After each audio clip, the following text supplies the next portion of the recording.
Acheter des machines, c'est bien, mais il faut former les hommes. Donc le Lean Manufacturing, pour nous, est une aubaine. Ça va nous permettre de nous améliorer.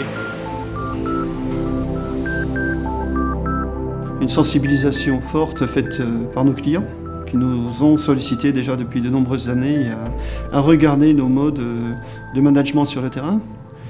Et puis à travers les échanges d'expériences réalisés avec Perfoest, on a eu la chance de pouvoir contacter d'autres entreprises qui étaient aussi sur les mêmes réflexions que nous. Ma volonté de faire évoluer l'entreprise, les constructeurs d'ailleurs le demandent. Donc on sent par contre qu'il y a une attente du terrain maintenant parce que c'est des choses qui ont été annoncées, partagées.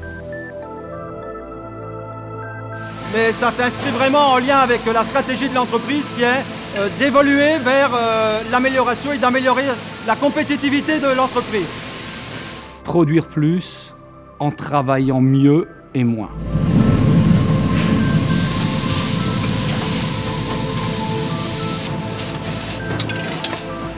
La première fois, c'était pendant la crise.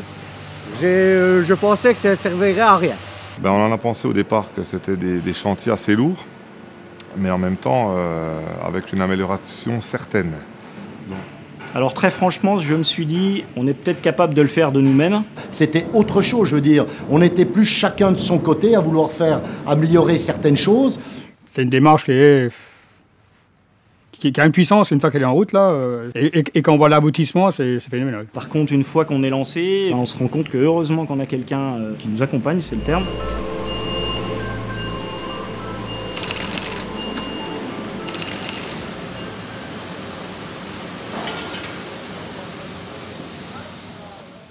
Comment faire adhérer les gens à la démarche en leur expliquant que simplement que ça règle énormément de problèmes.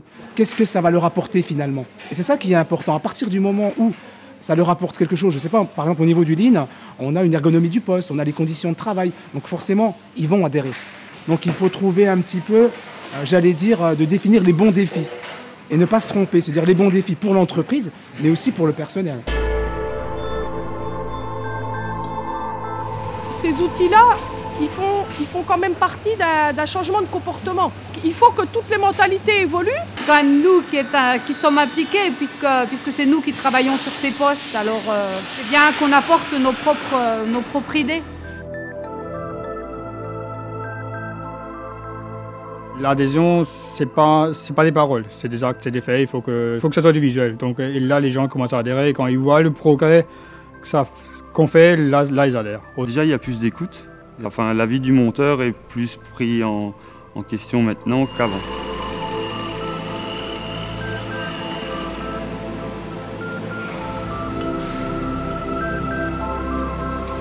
L'outil, on va dire Lean, c'est un gros cadeau qu'on reçoit. Par contre, il y a quelques personnes qui n'osent pas l'ouvrir. Alors bien sûr, il y a des résistances toujours au changement, ça c'est effectivement humain. C'est quelque chose qui est très transversal au niveau de l'entreprise et à plus il y a de monde qui est concerné, à plus la difficulté va baisser. C'est toujours la difficulté du chef d'entreprise, surtout de la PMI, c'est qu'on est à la fois multicasquette et on doit s'adapter en permanence. Mais le changement, c'est certainement effectivement dans la délégation. On laissait parfois les choses s'installer, se répéter. Au jour d'aujourd'hui, il y a un problème, on en discute tout de suite, on le traite immédiatement. Et on fait en sorte que ça ne se reproduise plus. On discute beaucoup plus. Le chef d'équipe débrief avec les ouvriers. Les gens sont beaucoup plus réactifs par rapport à un problème. Moi, j'essaie de passer plus de temps sur le terrain. Et puis, depuis que j'ai ce côté lean, j'appréhende plus du tout l'univers de la même façon. On est plus dans le consensus.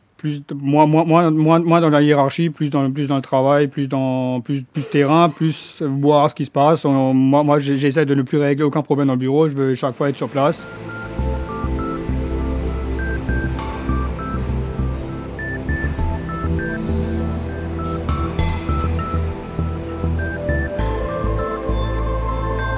La première efficacité qu'on a mesurée, c'est la capacité de mieux communiquer, de mieux échanger les informations. On se rend compte que c'est des outils intéressants qui nous permettent de rien oublier et puis d'être efficaces dans la communication. On fait des QRQC tous les jours. Donc on sait ce qui ne va pas, c'est tout un plus, c'est tout un engrenage qui est bien. Alors le Lean a aussi apporté beaucoup d'améliorations sur la communication entre les services, la logistique, la production, la qualité. Chaque service peut être amené à participer au QRQC d'un autre service. Un problème n'est pas amené comme une tare. C'est une matière à travailler, c'est une matière à améliorer. C'est plus vu comme un puits d'amélioration, comme un puits d'efficacité, comme de la richesse à sortir, quoi. On est plus serein, on est plus soudés et on a vraiment le sentiment d'être une équipe qui fonctionne dans le même sens, quoi. Avoir des standards, c'est quand même mieux. Ce qu'on a besoin d'avoir sur place, les garder vers nous. Ce qu'on n'a pas besoin, les mettre un peu plus loin. Que ça s'appelle 5S ou autre chose, nous on parle souvent de bon sens paysan. C'est beaucoup mieux structuré, beaucoup mieux organisé. Ça a vraiment changé le travail des opérateurs. Et étant donné qu'il y a déjà moins de manutention avec les boîtes, donc on est quand même beaucoup moins fatigué. Ce qui a changé, on a amélioré, on a besoin de moins se lever, on a tout à portée de main. Et plein de petites idées qui permettent de rendre le travail plus facile. L'outillage, on se cassait la tête à le chercher, à devoir fouiller. Ça maintenant, c'est un plaisir, on va dire, quoi. On travaille avec eux pour améliorer leurs conditions de travail avant tout. C'est vraiment l'objectif premier et de fait on améliore les autres paramètres d'une production, quoi.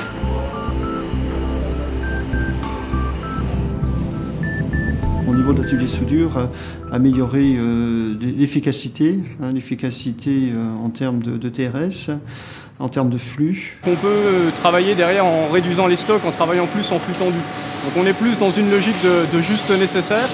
Puis en fait, la première étape du 5S, c'est de ranger l'inutile. Puis une fois qu'on a éliminé tout l'inutile, on s'est rendu compte qu'on en avait de la place. Alors, notamment avec l'outil Kanban, au niveau des flux, enfin des stocks surtout, avec des ateliers qui parfois étaient engorgés pendant plusieurs semaines de suite avec des pièces dont on n'avait pas forcément besoin tout de suite. Du coup, ça permet par exemple aux caristes d'évoluer dans des zones plus sûres, plus agréables, ça procure moins de stress. Alors sur le premier chantier, effectivement, on a pu mesurer une évolution de la productivité de l'ordre de 15%. C'est un résultat aussi dont l'entreprise a besoin pour améliorer ses parts de marché. Un des premiers résultats concrets, on l'a mesuré sur un temps de changement, donc sur une chaîne d'assemblage. Auparavant, il nous fallait 2 à 3 jours pour changer de production.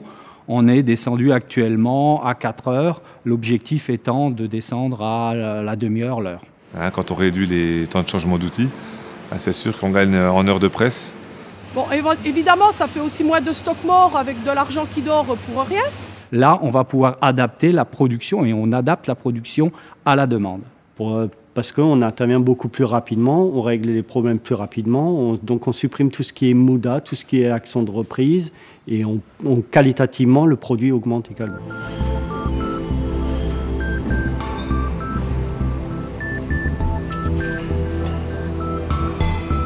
Au départ, j'étais même contre, et là, à l'heure actuelle, je suis pour.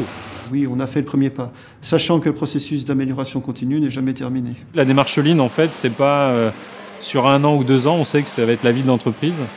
On peut provoquer l'adhésion totale, mais c'est un travail de tous les jours. Les risques de retour en arrière sont clairs si jamais nous, la direction baisse les bras, ouais. Alors le Lean est un petit peu différent parce qu'il y a une démarche d'indicateur, il y a une démarche d'animation. À partir du moment où la direction est partie prenante et effectivement est fer de lance de cette démarche, elle continuera à vivre. Ça va durer à une condition que je pense qu'il faut que beaucoup plus de personnes soient formées, quoi. Oui, aujourd'hui j'ai peur de revenir en arrière. Il y a une sérénité pour le personnel. On les sent mieux dans leur job, quoi. Donc je ne pense pas revenir en arrière du tout. On a tellement pris goût maintenant à pouvoir se faciliter le travail et qu'on nous donne les outils. Non, personne ne voudra faire marche arrière là-dessus, personne. C'est quand même mieux maintenant. Non, on peut qu'avancer. On ne peut pas aller en arrière.